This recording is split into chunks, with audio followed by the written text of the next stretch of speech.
ప్రయత్నపూర్వకంగా శ్వాస ప్రక్రియను చేయరాదు.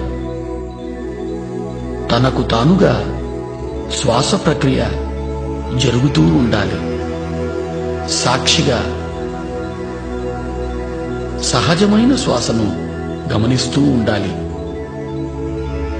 ఇదే ధ్యానానికి మూలం. ఇదే ధ్యానానికి మార్గం.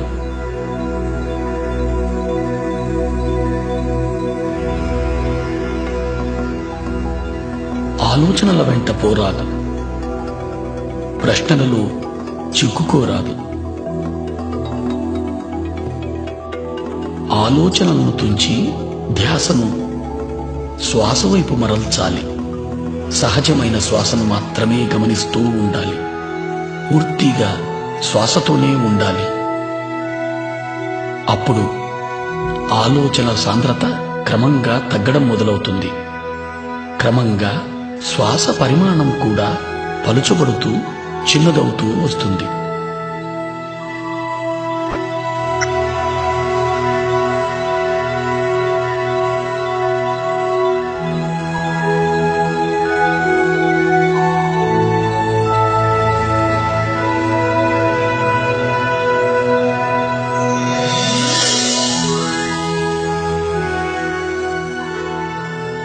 చివరకు పూర్తిగా చిన్నదై రెండు కన్నుబొమ్మల మధ్య చిన్న వెలుగుగా ఉండిపోతుంది. ఈ స్థితిలో ఆలోచనలు ఉండవు. శ్వాస కూడా ఉండదు. ఇదే ఆలోచనారహిత స్థితి. ఇదే నిర్మల స్థితి. ఇదే ధ్యాన స్థితి.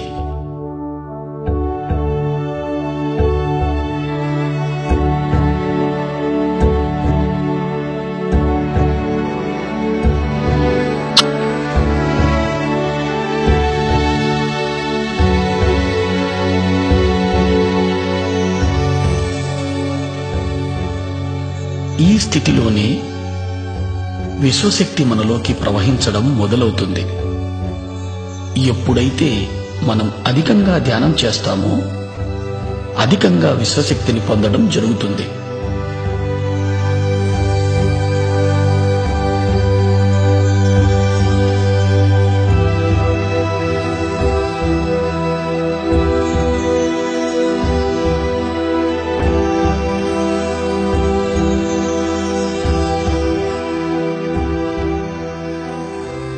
అలా పొందిన విశ్వశక్తి మన ప్రాణమయ శరీరంలోకి ప్రవహిస్తుంది.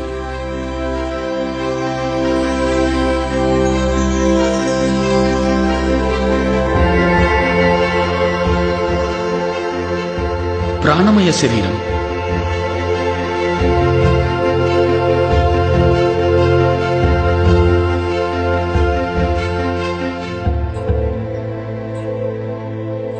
ఈ ప్రాణమయ శరీరం సుమారు 72,000కు పైగా నాడులతో నిర్మితమై శరీరం అంతా వ్యాపించి ఉంది. ఈ నాడులన్నీ తలపై మధ్య భాగం నుంచి మొదలవుతాయి.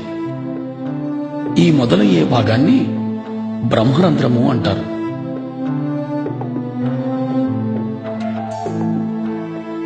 ఈ నాడులన్నీ తలపై భాగంలో ఉన్న బ్రహ్మరంధ్రం నుంచి ప్రారంభమై దేహమంతా చెట్ల వేర్లలా వ్యాపించి ఉన్నాయి.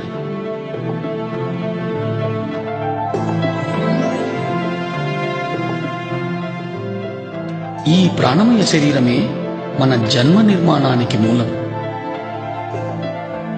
ఈ ప్రాణమయ శరీరమే మన నడతకు, నడవడికకు ఆధారం.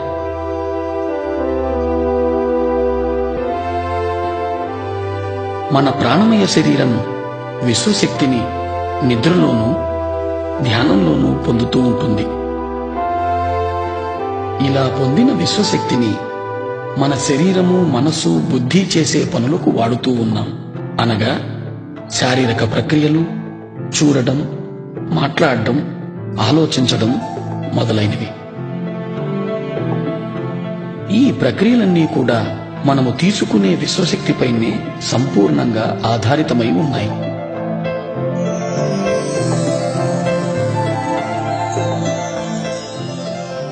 మనలోకి ప్రవహించే విశ్వశక్తి సంపూర్ణంగా మన ఆలోచనలపైనే ఆధారితమై ఉంది. మనకు ఆలోచనలు ఉన్నప్పుడు మనలోకి విశ్వశక్తి ప్రవాహం నిలువరింపబడుతూ ఉంది. అనగా ఆలోచనలు మన విశ్వశక్తిని అడ్డగిస్తున్నాయి. ఎప్పుడైతే విశ్వశక్తి ప్రవాహం ప్రాణనాడులలో తగ్గుతుందో అప్పుడు ప్రాణనాడులు కుంచుకుపోతాయి. అలా కుంచుకుపోవడం వలన ప్రాణమయ శరీరంలో మచ్చలు ఏర్పడతాయి.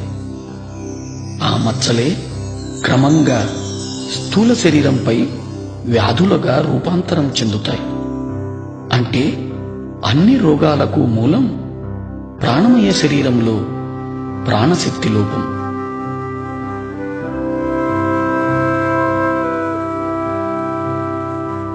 ధ్యానంలో మనము అపారమైన విశ్వశక్తిని పొందుతాం.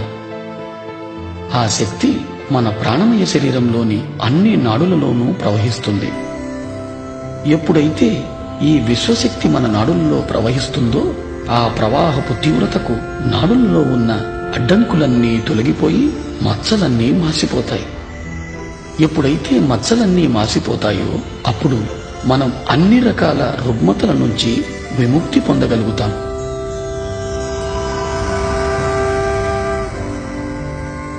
ఎప్పుడు ఈ విశ్వశక్తి మన బ్రహ్మరంధ్రం గుండా ప్రవహించడం మొదలవుతుందో తలభాగం భారంగా ఉన్నట్లు అనిపిస్తుంది, లేదా శరీరం అంతా కూడా భారంగా అనిపించవచ్చు. ప్రాణనాడులలో ప్రాణశక్తి ప్రవహిస్తూ శుద్ధి చేస్తున్నప్పుడు ఆ ప్రదేశంలో దురద పెట్టినట్టు గాని నొప్పిగా గాని అనిపించవచ్చు.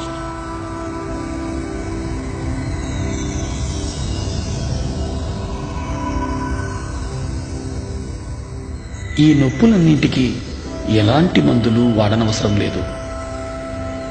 ధ్యాన సమయాన్ని పెంచడంతో ఈ నొప్పులన్నీ తగ్గిపోతాయి.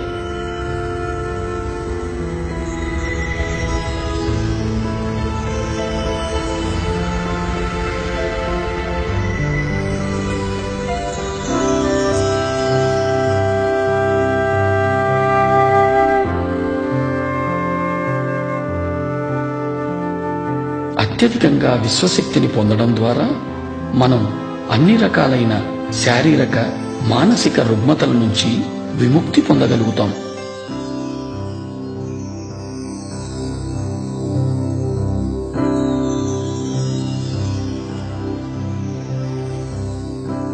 ధ్యానాన్ని పిరమిడ్లో చేస్తే